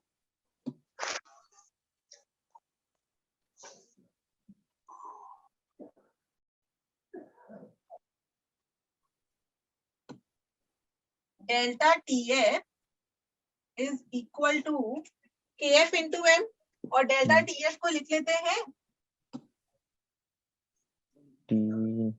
TF not yes TF naught minus TF. TF, ठीक है, वेरी गुड, थैंक यू, फटाफट से फॉर्मूला भी बता दिया आप लोगों ने। अब देखो ये भी आसान हो गया, जितना आई ज्यादा उतना ज्यादा डिप्रेशन, Yes, ma'am. ठीक है ना, Yes. तो उतना ज्यादा डिप्रेशन, आई ज्यादा तो डिप्रेशन ज्यादा, इसका मतलब आई ज्यादा तो डिप्रेशन ज्यादा, आई ज्यादा तो डिप्रेशन ज्यादा, इसका मतलब जिसका आई ज्यादा होगा उसका फ्रीजिंग पॉइंट उतना ही कम होगा, Yes, ma'am. है ना, तो ठीक है, Yes, तो ma'am. फ्रीजिंग पॉइंट का ऑर्डर बता दो, आई जितना ज्यादा Y. फ्रीजिंग पॉइंट उतना ही कम, depression and Yes, freezing, ma'am. Z तो वो हो जाएगा z less than X less less than y। than Y. चलो देखते हैं, z less than x less than y, अरे वाह, Yes, ma'am. बिल्कुल करेक्ट, ठीक है ना, मल्टीपल करेक्ट है इसके अंदर, ठीक है, मैंने Yes, ऑप्शन ऐसे ma'am. करके दी थी समझाने के लिए, तो क्लियर, आगे Yes, बढ़ा ma'am. जाए। Yes, ma'am. Yes. चलो, ये तो ऑस्मोटिक प्रेशर तो उन्होंने इक्वल कर दिया, तो डेफिनेटली रॉन्ग है, आई की Yes. वैल्यू चेंज हो रही तो ऑस्मोटिक प्रेशर चेंज होगा ही, थर्ड ऑप्शन तो ma'am. Definitely wrong. Yes, ma'am.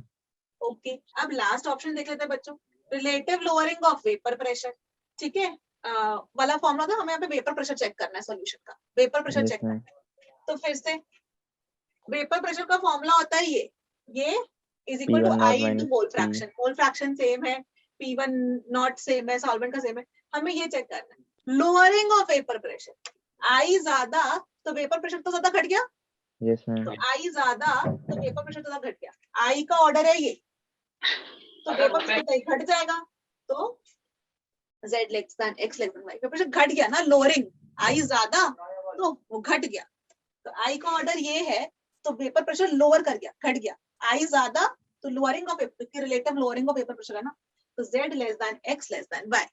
Clear? Okay, आगे बढ़ते हैं।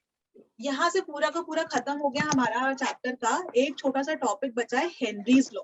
ठीक है, ये बहुत ही आसान है, 10 मिनट का टॉपिक है, और इसकी एप्लीकेशंस पर भी क्वेश्चन पूछ लेते हैं, तो एप्लीकेशंस भी समझाऊंगी। कई बार क्वेश्चन ना बहुत ही सिंपल डायरेक्ट थ्योरी क्वेश्चन आ रहा है, सीधा एप्लीकेशन से, तो वो हम सॉल्व करते हैं, वो समझाती हूँ। तो हेनरीज लॉ क्या कहता है? अभी तक हमने जो बच्चों सॉल्यूशंस पढ़े, वो सारे सॉल्यूशंस पढ़े थे solution of gas, sorry solute in a solvent, जिसके अंदर जो हमने सॉल्यूट लिया था ना, सॉल्यूट था सॉलिड या लिक्विड, कि जब भी Yes, ma'am. Liquid liquid solution किया तो वहां पर वेपर प्रेशर की बात कर रहे हैं। सॉलिड लिक्विड सॉल्यूशंस किया, जैसे वाटर के अंदर जो है सॉल्ट डाला, शुगर डाला, इलेक्ट्रोलाइट्स, नॉन इलेक्ट्रोलाइट सब कुछ डाले, तो ये हमारे सॉल्यूशंस थे।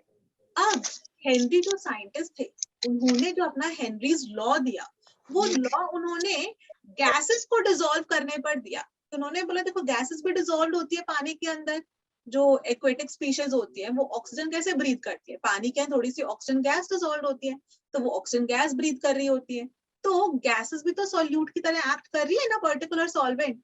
तो उन्होंने ma'am. बोला कि I will give a law कि जब गैसेस ही सॉल्यूट हो और सॉल्वेंट हमारा लिक्विड, ठीक है, पर्टिकुलरली स्पेसिफिक उन्होंने कर दिया कि गैसेस के लिए ही हम लोग बात कर रहे हैं, तो उन्होंने बोला हेनरीज लॉ बोला। तो सबसे पहले मैंने सॉल्युबिलिटी की डेफिनेशन लिख रखी है। सॉल्युबिलिटी क्या होती है इन जनरल, जो हम लोग ऐसा 6-7 क्लास से पढ़कर आ रहे हैं, सैचुरेटेड सॉल्यूशन बनाते हैं, अनसैचुरेटेड सॉल्यूशन बनाते हैं, वो पूरी कहानी कि पानी के अंदर चीनी डाली, 5 चम्मच चीनी तक घुल जाएगी बहुत इजीली, 6ठा चम्मच डालोगे तो नहीं खुलेगी, तो 5 चम्मच तक वो, पहले वो अनसैचुरेटेड था, 5वें चम्मच पर वो सैचुरेटेड हो गया, और जो 6ठा चम्मच होगा उस पर सुपर सैचुरेटेड हो जाएगी, उसके आगे तो वो घुल ही नहीं सकता है ना। अनसैचुरेटेड जब भी और चीनी आप डाल सकते हो, सैचुरेटेड मतलब इतना मैक्सिमम है, इसके आगे आप नहीं डाल सकते चीनी, ठीक है। सैचुरेटेड और अनसैचुरेटेड, सुपर सैचुरेटेड को मत करो, अभी वो थोड़ा कंफ्यूज हो जाओगे। सॉल्युबिलिटी क्या है? कितना सॉल्यूट ग्राम्स में हम लोग डिसॉल्व कर रहे हैं पर ml ऑफ सॉल्यूशन, 100 ml पानी में कितने ग्राम चीनी आपने डिसॉल्व करी, वो होता है solubility. Amount of solute in unit volume of a particular solvent under saturated conditions, मतलब कि पर्टिकुलर टेम्परेचर पर आप कितना उसमें सॉल्यूट डिसॉल्व कर पा रहे हो। जैसे ठंडे पानी के अंदर आप चीनी डिसॉल्व करो और उतनी ही चीनी आप जब पानी गर्म हो तब डिसॉल्व करो, तो जैसे जैसे टेम्परेचर बढ़ता जाता है डिसॉल्व होने की क्षमता और ज्यादा बढ़ती जाती है ना, तो वो वाली चीज, ठीक है। At a particular temperature, at a particular temperature उन्होंने इसलिए स्पेसिफाई कर दिया कि इस पर्टिकुलर टेम्परेचर पर कितना सॉल्यूट आप डिसॉल्व कर सकते हो, ठीक है। अब सॉल्युबिलिटी के 2 फैक्टर्स होते हैं, 3 फैक्टर्स होते हैं। Nature of solute and solvent, nature of solute and solvent का मतलब है कि लाइक डिसॉल्व्स लाइक, मतलब जैसे NaCl वाटर के, नोट नहीं किया। हाँ अभी बस स्लाइड, ये सॉल्युबिलिटी की डेफिनेशन है। ये मैं इसका कहोगे तो मैं इसका वो PDF आप लोग को ग्रुप पे व्हाट्सएप कर दूं, ओके मैम। ठीक है, तो मैं आप लोग को इसका PDF व्हाट्सएप कर दूंगी, साथ साथ लिख भी लो।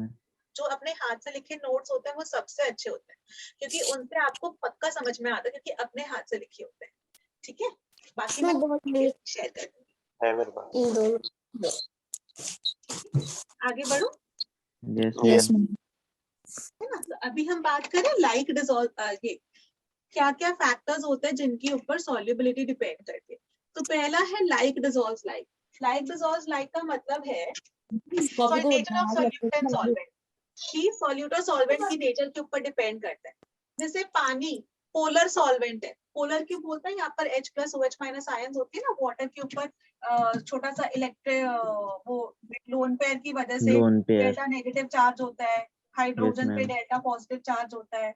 NaCl के अंदर क्या होता है, Na+ और Cl- नेगेटिव, यहाँ भी पॉजिटिव नेगेटिव, यहाँ पर भी पॉजिटिव नेगेटिव, है ना। तो like dissolves like, positive negative attract होते हैं, बॉन्ड फॉर्म करते हैं, तो अपना ज्यादा सॉल्युबिलिटी हो जाती है। तो polar compound, sorry ionic compounds polar solvent में बहुत इजीली डिसॉल्व हो जाते हैं। ऐसे ही CCl4 है, ये नॉन पोलर है। थोड़ी सी अगर आप लोगों को 11th याद हो, Cl है ना, और ये Cl, कार्बन और क्लोरीन में क्लोरीन बहुत इलेक्ट्रोनेगेटिव है, तो इलेक्ट्रॉन्स को अपनी तरफ खींचता है, ये इधर की तरफ, ये इधर की तरफ, ये इधर की तरफ।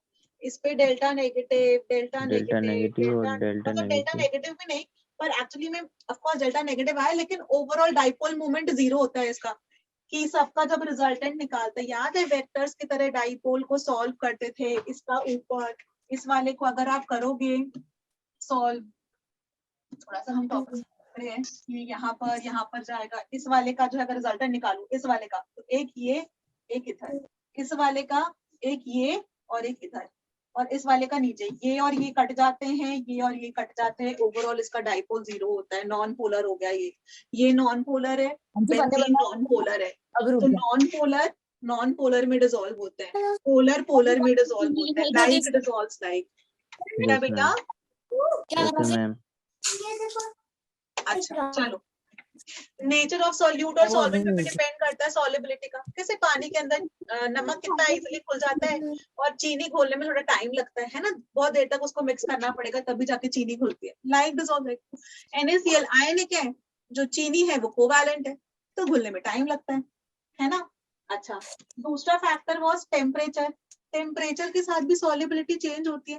पानी के अंदर ही आपको कोई चीज डिसॉल्व करना हो, जैसे चीनी डिसॉल्व करनी है, टेम्परेचर बढ़ाओगे तो फटाफट से जो है वो डिसॉल्व हो जाएगा, ठीक है। और इसी को थोड़ा सा फिर से 11th क्लास की केमिस्ट्री बहुत इंपॉर्टेंट है, ठीक है। 11th क्लास में आपने पढ़ा है ली शैटेलियर्स प्रिंसिपल, उन्होंने क्या कहा था, अगर कोई एंडोथर्मिक रिएक्शन हो,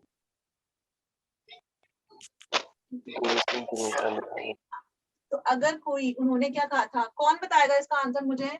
कोई एंडोथर्मिक रिएक्शन हो, टेम्परेचर बढ़ाओगे, एंडोथर्मिक कौन सा होता है, जिनके अंदर हीट जाती है, रिएक्टेंट साइड हीट होती है, और एक एक्सोथर्मिक होता है जिधर हीट रिलीज होती है। एंडो मतलब अंदर, हीट अंदर जा रही है, एक्सो मतलब एग्जिट, हीट निकल रही है, एग्जिट हो रही है, एंडोथर्मिक एक्सोथर्मिक। अब इसमें बताओ बच्चों, अगर ऐसा है, पहले एंडोथर्मिक में बताओ, टेम्परेचर बढ़ाएंगे तो सॉल्युबिलिटी, या फॉरवर्ड रिएक्शन करके बता दो, फॉरवर्ड रिएक्शन होगा कि बैकवर्ड रिएक्शन होगा? एंडोथर्मिक में फॉरवर्ड है ना, फॉरवर्ड, क्योंकि टेम्परेचर बढ़ाएंगे तो टेम्परेचर जो हीट है उसको भी आप एक रिएक्टेंट जैसा समझ लो, और ज्यादा डिसॉल्व हो जाएगी चीनी पानी के अंदर, तो टेम्परेचर बढ़ाएंगे एंडोथर्मिक के लिए। तो क्योंकि हम यहाँ पे सॉल्युबिलिटी की बात कर रहे हैं तो लिख देती हूँ सॉल्युबिलिटी बढ़ती है। और एक्सोथर्मिक रिएक्शन है, अगर इसके अंदर टेम्परेचर बढ़ाएंगे तब क्या होगा, फॉरवर्ड जाएगा कि बैकवर्ड? बैकवर्ड। बैकवर्ड, तो फिर सॉल्युबिलिटी घटती है ना। तो ये ली शैटेलियर्स प्रिंसिपल था। तो हम ये देख रहे हैं कि टेम्परेचर के साथ भी सॉल्युबिलिटी चेंज कर सकती है। किसी केस में टेम्परेचर बढ़ेगा तो सॉल्युबिलिटी बढ़ेगी, किसी केस में टेम्परेचर बढ़ेगा तो सॉल्युबिलिटी घटेगी। जनरली जो हम लोग अपने सिलेबस में पढ़ते हैं ना, वो यही वाले पढ़ते हैं, टेम्परेचर बढ़ा तो सॉल्युबिलिटी बढ़ी, ठीक है। जनरली कोई एक्सेप्शन आ गई तो अलग बात है, ठीक है। अच्छा, 3 फैक्टर्स थे affecting solubility. Nature of solute solvent, यानी कि लाइक डिसॉल्व्स लाइक, टेम्परेचर वो भी हमने पढ़ लिया, लास्ट प्रेशर। जो पहले 2 फैक्टर्स थे ना, ये तो सॉलिड सॉल्यूट, लिक्विड सॉल्यूट सबके लिए वैलिड है। जो प्रेशर है ना, सॉलिड्स का प्रेशर नहीं होता, लिक्विड्स का प्रेशर नहीं हम बोलते, तो प्रेशर वाला फैक्टर कि प्रेशर के साथ भी सॉल्युबिलिटी चेंज होती है, वो सिर्फ हम लोग गैसेस के लिए लेते हैं, गैसेस के लिए ही है प्रेशर वाला फैक्टर। अब जो हेनरी ने लॉ दिया था वो तो गैसेस का सॉल्यूशन के लिए देता ना, गैसेस को लिक्विड में डिसॉल्व कर रहे हैं, तो वो इसी चीज से रिलेटेड है, हमने प्रेशर को ही स्टडी करना है। सब लोग क्लियर बच्चों? आगे बढ़ूं मैं? यस। चलो, हेनरीज लॉ, उन्होंने क्या बोला, ऐसा मान लो आपके पास एक कंटेनर है, ठीक है। इस कंटेनर के अंदर मैंने कोई सॉल्वेंट ले रखा है, लिक्विड सॉल्वेंट है, जनरली वाटर मान के चलता है, हम पानी ले रखा है हमने, ठीक है। अब उसके अंदर ऐसा समझो कि कार्बन डाइऑक्साइड गैस भी है, नजर आ रही है, ठीक है। इसके अंदर CO2 कार्बन डाइऑक्साइड भी है, ऑक्सीजन गैस भी अंदर, मतलब यहाँ पर CO2 गैस है, यहाँ पर कार्बन डाइऑक्साइड ऑक्सीजन गैस है और मीथेन गैस डिसॉल्व। तीनों गैसेस सॉल्वेंट के अंदर सॉल्वेंट के डिसॉल्व अंदर। है।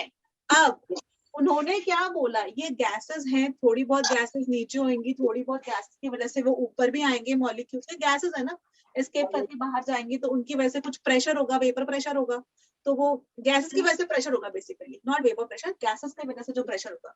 तो उन्होंने ये बोला हेनरीज लॉ ने कि जिस गैस का ज्यादा मोल फ्रैक्शन होगा इन द सॉल्यूशन, ज्यादा मोल फ्रैक्शन मतलब उसके ज्यादा मॉलिक्यूल्स डिसॉल्व है कि नहीं, तो जिस गैस का ज्यादा मोल फ्रैक्शन होगा इन द सॉल्यूशन, उस गैस का प्रेशर ज्यादा होगा ओवर द सॉल्यूशन वाली, प्रेशर ज्यादा होगा ओवर द सॉल्यूशन, क्योंकि वो वाली गैस के ज्यादा मॉलिक्यूल्स प्रेजेंट है ना, तो वो ज्यादा ऊपर जाएंगे, उसकी वजह से प्रेशर ज्यादा होगा। जिस Yes, गैस के ma'am. कम मॉलिक्यूल्स है इन द सॉल्यूशन, उस गैस का प्रेशर कम होगा।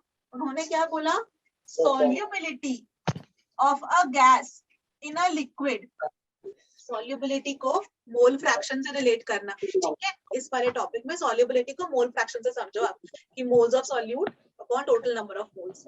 Solubility of a gas in a liquid, जो सॉल्युबिलिटी है mole fraction, solubility of a gas in a liquid is directly proportional है to partial pressure of that gas above the surface of the liquid. Solubility of gas in a liquid, जो gas की solubility है in a liquid, mole fraction of that gas in a liquid is directly proportional to partial pressure, यानी CO2 है तो CO2 का partial pressure कितना है, तो mole fraction of this gas is proportional to partial pressure of that gas above the surface of the solution. समझ में आया? Yes, ma'am. अब इसी को डेफिनेशन को ना 3 तरीके से दे रखा है। सॉल्युबिलिटी,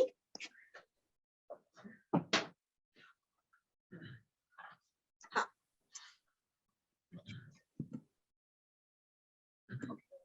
पहला, solubility of a gas increases with pressure, जिसका मोल फ्रैक्शन सॉल्यूशन में ज्यादा होगा उसका प्रेशर ज्यादा होगा, या आप ऐसे कह लो जिसका ऊपर प्रेशर ज्यादा होगा मतलब उसके अंदर मोल फ्रैक्शन ज्यादा होगा सॉल्यूशन में, है कि नहीं। Pressure above the surface of solution, mole fraction in the solution, जिसका मोल फ्रैक्शन सॉल्यूशन में ज्यादा उसका partial pressure over the solution ज्यादा। Mole fraction of the gas in the solution is proportional to partial pressure of the gas over the solution. यहाँ पे उन्होंने क्या बोला है, mole fraction of gas in the solution, mole fraction gas का in the solution is proportional to partial pressure of gas over the solution, ठीक है, ये वाली चीज। अब ऐसे ही partial pressure गैस का वेपर फेज में is proportional to mole fraction gas का सॉल्यूशन में। ये चीज याद रखना, कंफ्यूज नहीं होता बच्चे, जो मैं आपको बता रही हूँ, अभी आप क्लास में सुन रहे हो, घर जाकर भूल जाओगे, रात को तब भूल जाओगे। मोल फ्रैक्शन जो लोगे ना, सॉल्युबिलिटी मोल फ्रैक्शन, वो लेना सॉल्यूशन के अंदर और प्रेशर लेना ऊपर, तो pressure above the solution, mole fraction in the solution, ठीक है। तो ये वाली चीज, pressure of the gas above the liquid is proportional to mole fraction of gas in the liquid, ठीक है। मोल फ्रैक्शन लिक्विड के अंदर, प्रेशर लिक्विड के ऊपर, तो प्रोपोर्शनैलिटी साइन हटाने के लिए ना इक्वल टू सिंबल लगा दिया KH, और इसको हमने बोल दिया Henrys constant, Henrys constant P is equal to KH into mole fraction of gas in the liquid। ये जो हेनरीज कांस्टेंट है, अच्छा बताओ मोल फ्रैक्शन की क्या यूनिट होती है? यूनिटलेस है, ठीक है। और KH और प्रेशर की यूनिट होती है ATM या बार या पास्कल, है ना। तो KH की यूनिट्स क्या हो जाएंगी? मैम बार, ATM बार या पास्कल, है ना, यही तो हो जाएंगी। तो pressure is equal to KH into mole fraction, तो ये यूनिटलेस है, तो KH की units of KH is ATM bar, pascal, mmH। KH क्या है? Henry's constant, right, Henry's constant, है ना।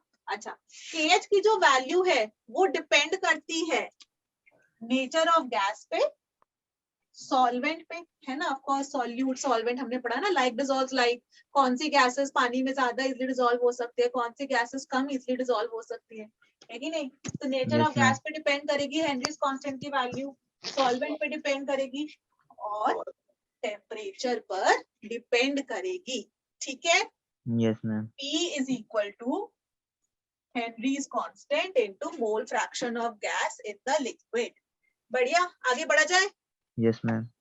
ओके, इस पेज की सारी डेफिनेशन हमने कर ली। Partial pressure of gas vapour phase में प्रोपोर्शनल किसके है, mole fraction of gas solution, Solution. ठीक है। आगे बढ़ Yes, रहे हो मेरे ma'am. बच्चों आप। ओके, अब देखो P is equal to KH into mole fraction. अब एक बात बताओ, ये मेरा फॉर्मूला है, ठीक है।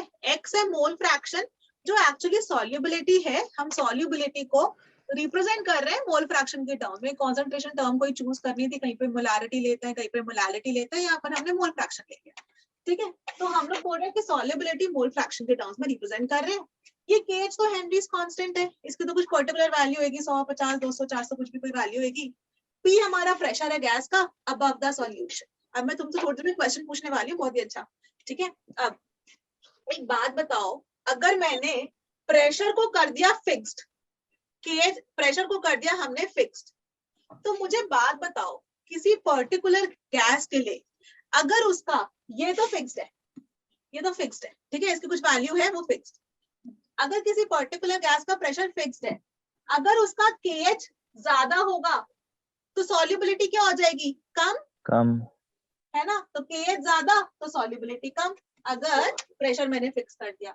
और ऐसे ही अगर केएच की वैल्यू ज्यादा हुई, अच्छा ओके, तो मैंने यहाँ पर ना एक टेबल लिख रखी है, ये टेबल मैंने एनसीईआरटी से उठाई है, ये देख लो। अलग अलग गैसेस का अलग अलग टेम्परेचर्स पर अलग अलग केएच की वैल्यू आती है। थोड़ा सा मैं इसको छोटा कर रही हूँ कि टेबल ठीक से नजर आए। हाँ ओके, हीलियम की 293 केल्विन पर ये केएच की वैल्यू है, हाइड्रोजन की 293 पर ये वैल्यू है, नाइट्रोजन की 293 पर ये वैल्यू, ऑक्सीजन की ये वैल्यू, ठीक है। एक बात बताओ, 293 केल्विन वाला टेम्परेचर उठा सकता, ये किसकी at a particular temperature, let's say मैंने प्रेशर भी फिक्स कर दिया, टेम्परेचर भी फिक्स कर दिया, किसकी केएच की वैल्यू ज्यादा है, हीलियम। अगर मैंने प्रेशर फिक्स कर दिया 1 एटमॉस्फेरिक प्रेशर, ठीक है, टेम्परेचर भी फिक्स कर दिया, जिसकी केएच की वैल्यू ज्यादा तो उसका मोल फ्रैक्शन क्या हो गया, सॉल्युबिलिटी क्या हो गई, कम। कम। तो इन सब में सबसे कम सॉल्युबिलिटी किसकी होगी, हीलियम की। हीलियम, है ना। तो टेबल देख के जज कर लोगे, यस ठीक मैम। है। ऐसे ही अब देखो एक और क्वेश्चन, नाइट्रोजन को देखो और ऑक्सीजन को देखो, टेम्परेचर बढ़ रहा है, 293 केल्विन से 303 केल्विन आया, 293 केल्विन से 303 केल्विन आया। जब टेम्परेचर बढ़ा तो केएच की वैल्यू बढ़ रही है, यस मैम। केएच की वैल्यू बढ़ रही है, मतलब सॉल्युबिलिटी बढ़ रही घट रही है ना। केएच बढ़ा तो सॉल्युबिलिटी घटी, ठीक है। अब मुझे Yes, ma'am. बताओ, जो एक्वेटिक स्पीशीज होती है वो सर्दियों में पानी में रहना कंफर्टेबल होंगी कि गर्मियों में पानी में रहना कंफर्टेबल होंगी। उनको कंफर्टेबल होने के लिए ऑक्सीजन चाहिए ब्रीथ करने के लिए। सर्दियों में टेम्परेचर कम होता है, गर्मियों में टेम्परेचर ज्यादा होता है। प्रेशर तो फिक्स्ड है, 1 atm प्रेशर, है ना, एयर का 1 atm प्रेशर लेते हैं हम। तो सर्दियों और गर्मियों में, सर्दी से जब गर्मी में जाएंगे टेम्परेचर बढ़ा तो ऑक्सीजन गैस की सॉल्युबिलिटी पानी में बढ़ी कि घटी, मैम घटी। घटी। तो एक्वेटिक स्पीशीज कब कंफर्टेबल होंगी, सर्दियों में कि गर्मियों में, सर्दियों में। सर्दियों में। आया सबको समझ में, यस मैम। क्योंकि जब टेम्परेचर बढ़ा, यहीं से सोच लो, ऑक्सीजन का यहीं पे ले लो एग्जांपल, टेम्परेचर बढ़ा मतलब सर्दी से गर्मी में आ गए, गर्मियों में केएच की वैल्यू बढ़ गई, केएच बढ़ गया, केएच बढ़ गया तो मोल सॉल्युबिलिटी फ्रैक्शन घट घट गई, गया। यानी गर्मियों में कम ऑक्सीजन गैस डिसॉल्व होगी तो उनको सांस लेने में मुश्किल होगी, ब्रीथ करने में मुश्किल होगी, ठीक है कि नहीं। आगे बढ़ो। Yes ma'am. ये था हमारा हेनरीज लॉ। अब इसका लास्ट, इसकी एप्लीकेशंस, सॉल्युबिलिटी तब डिपेंड करती है प्रेशर पर। प्रेशर ज्यादा तो सॉल्युबिलिटी ज्यादा, प्रेशर कम तो सॉल्युबिलिटी कम। अभी इसी के अंदर पहली एप्लीकेशन, जो हम लोग कोल्ड ड्रिंक पीते हैं, पेप्सी, कोका कोला, जब उसको सील करते हैं ना, बोतल को फैक्ट्री में सील करते हैं, तो उसको ना बहुत हाई प्रेशर पे ढक्कन लगा के सील करते हैं, बहुत हाई प्रेशर पे। क्यों? क्योंकि कोल्ड ड्रिंक के अंदर कार्बन डाइऑक्साइड गैस डालते हैं ना, वो जो फिज जैसी वो जो आते हैं, उसके बबल्स बबल्स जैसे आता है, जब ग्लास में डालते हैं तो वो ब्राउन ब्राउन कलर का ऊपर ऊपर वो सारी गैस ही होती है ना, फिज उसकी जो इकट्ठी हो जाती है। अब देखो जब उसको हाई प्रेशर पे सील करते हैं ना कोल्ड ड्रिंक की बोतल को फैक्ट्रीज में, तो प्रेशर बहुत ज्यादा तो CO2 बहुत ज्यादा, तो इसका मतलब बहुत सारी गैस उसके अंदर बोतल के अंदर बंद हो गई। जब आपने घर पर बोतल का ढक्कन खोलते हो, धीरे धीरे खोलो तो धीरे धीरे आप प्रेशर रिलीज कर रहे होते ना, तो वो प्रेशर रिलीज कर रहे हो यानी प्रेशर घटा रहे हो, तो CO2 की सॉल्युबिलिटी घटा रहे हो। और वही होता ना, 4 दिन अगर कोल्ड ड्रिंक की बोतल फ्रिज में रखी रह जाए तो फिर जो है उसमें से सारी फिज खत्म हो जाती है ना। तो क्योंकि घर पर प्रेशर कम, आप कितना भी टाइट ढक्कन, इसलिए कभी मम्मी ने बोला कि कस की ढक्कन लगा के रखो, वो ढक्कन अगर हल्का हो तो सारी गैस निकल जाएगी, ऐसा ही बोलता है ना। तो उसका यही रीजन है, जब भी सील करते हैं तो हाई प्रेशर पे सील करते हैं, प्रेशर ज्यादा तो सॉल्युबिलिटी ज्यादा यानी बहुत सारी CO2 डिसॉल्व है, प्रेशर कम तो सॉल्युबिलिटी कम, तो फिर CO2 निकल गई घर के अंदर। कोल्ड ड्रिंक वाला एग्जांपल समझ में आया? Solubility of carbon dioxide in soft drinks, Pepsi, Coca Cola, Fanta, इसके अंदर जो होता है बॉटल्स को हाई प्रेशर पे सील करता है।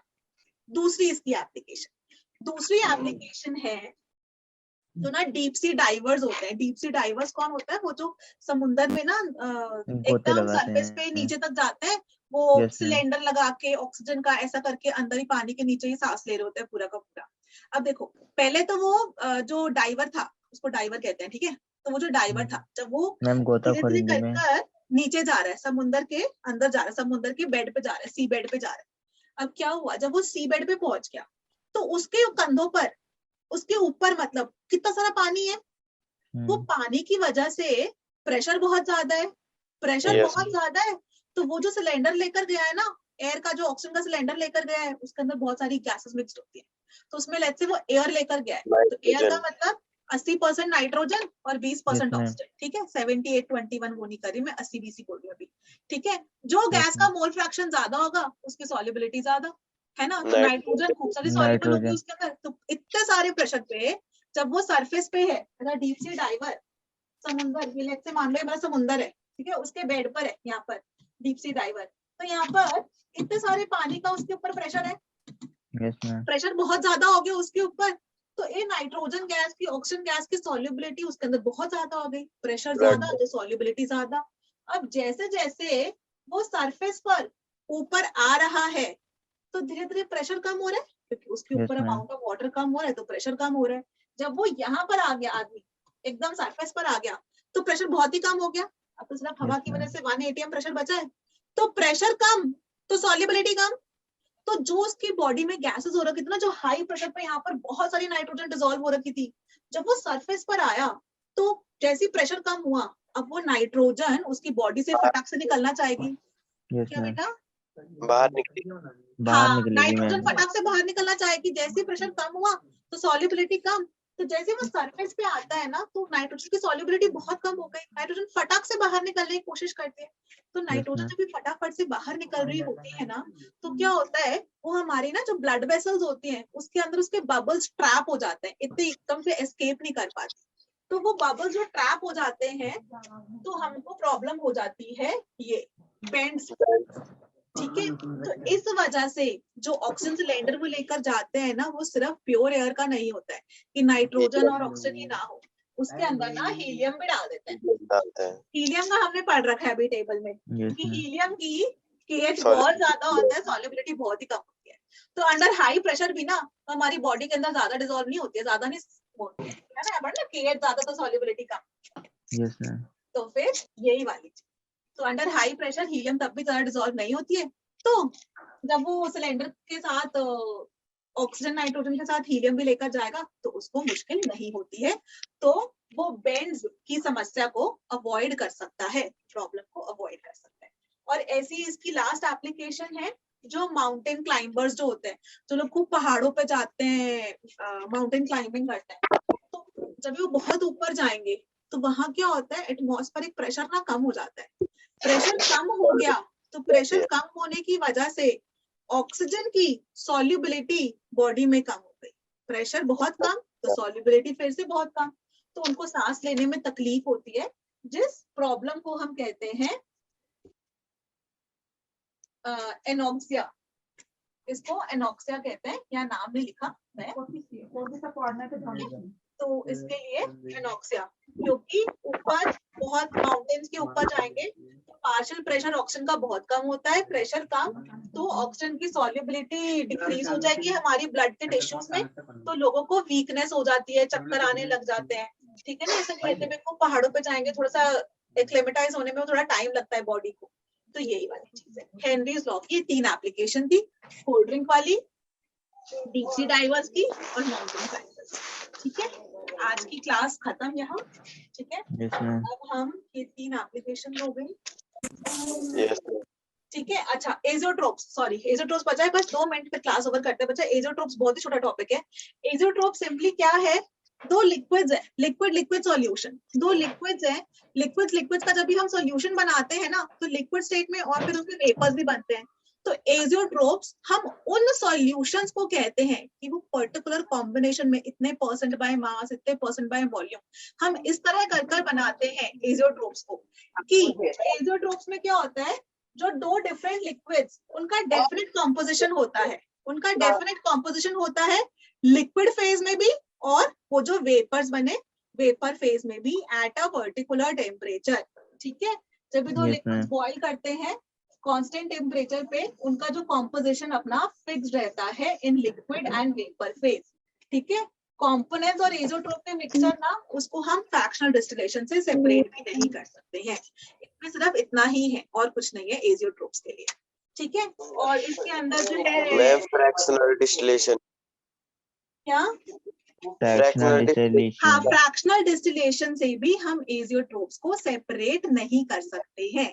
इसके अंदर मैंने एग्जांपल लिखा था कि एथेनॉल वाटर एजोट्रोपिक सॉल्यूशन बनाता है जब 95% बाय वॉल्यूम एथेनॉल होगा और बाकी वाटर होगा, ठीक है, तो वो एजोट्रोपिक मिक्सचर बनाता है, ठीक है।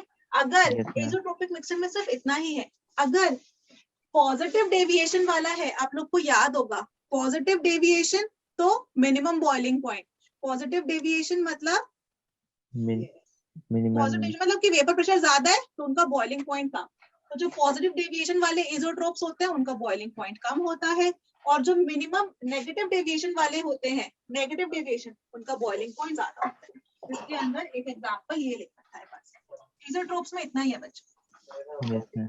और कुछ नहीं, ठीक है। चलो ओके मैम। आज की क्लास ओवर करते हैं, बाय एवरीवन। किसी को कोई डाउट है, Bye, कुछ ma'am. पूछना है, सब क्लियर? Yes ma'am.